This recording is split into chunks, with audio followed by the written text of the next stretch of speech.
Welcome back to the TaraElla report. Today, I want to talk about polarization, what has gotten us here, and how to get out of it.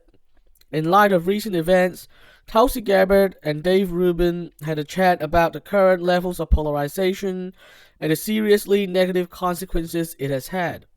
Indeed, Tulsi has been very concerned about this issue for some time now, and I think she is correct to be so worried.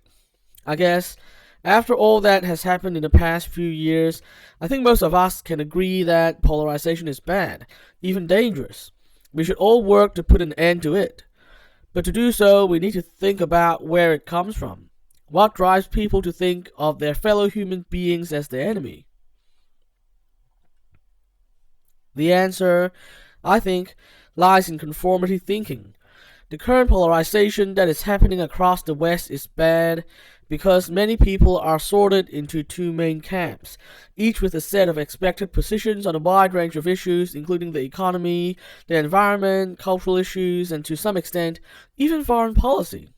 I need to stress that not everyone is neatly divided into these two camps. I personally take pride in the fact that I have my own positions based on my own conscience and reasoning for every issue, and I also congratulate all others who refuse to be sorted into the two big opposing camps.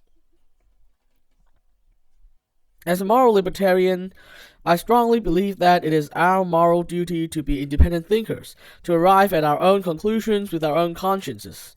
But the fact remains that a substantial number of people are now sorted into the two opposing camps, and that members of one camp are sometimes effectively considering members of the other camp as enemies. Now, this is a very unhealthy way of thinking indeed.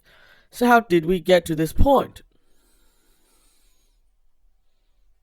It's because political parties function as coalitions. They have to, because in representative democracies, a political party has to secure majority support to govern. This is why, even though affirmative action and environmentalism are not inherently linked, they exist in the same party. I'm not saying that one can support both of these things. It's just that they are not logically linked.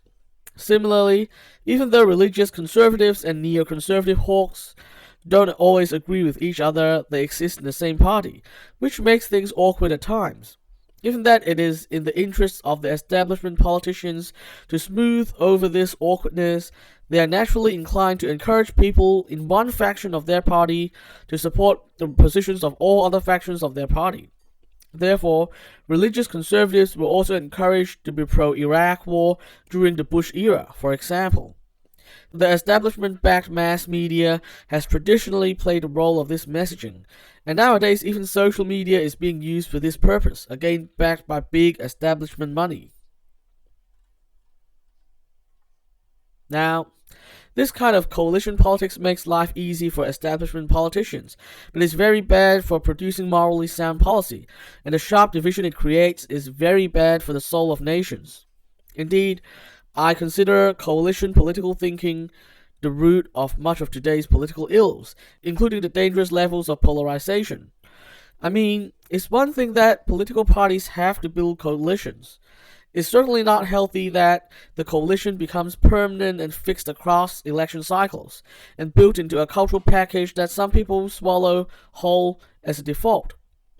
It's certainly not healthy that the mainstream media echo chambers and even some social media echo chambers keep pushing the establishment's coalition politics down people's throats, as if they should naturally accept the whole package of positions.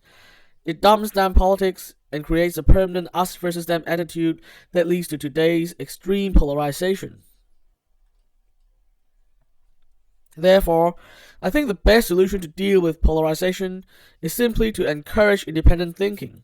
When you encourage independent thinking, people are naturally going to come up with a collection of positions that don't neatly align with one party or another.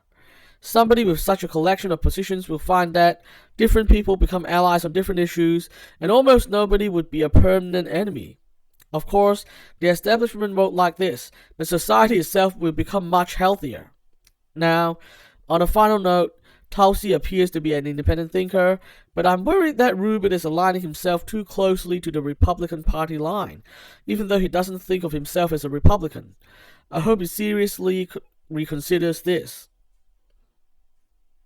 That's all for today. I'll be back next time to discuss another big idea. Subscribe if you want to follow my conversations with other thinkers across the cultural and political spectrum. And remember to resist conformity and stay positive. The world depends on it.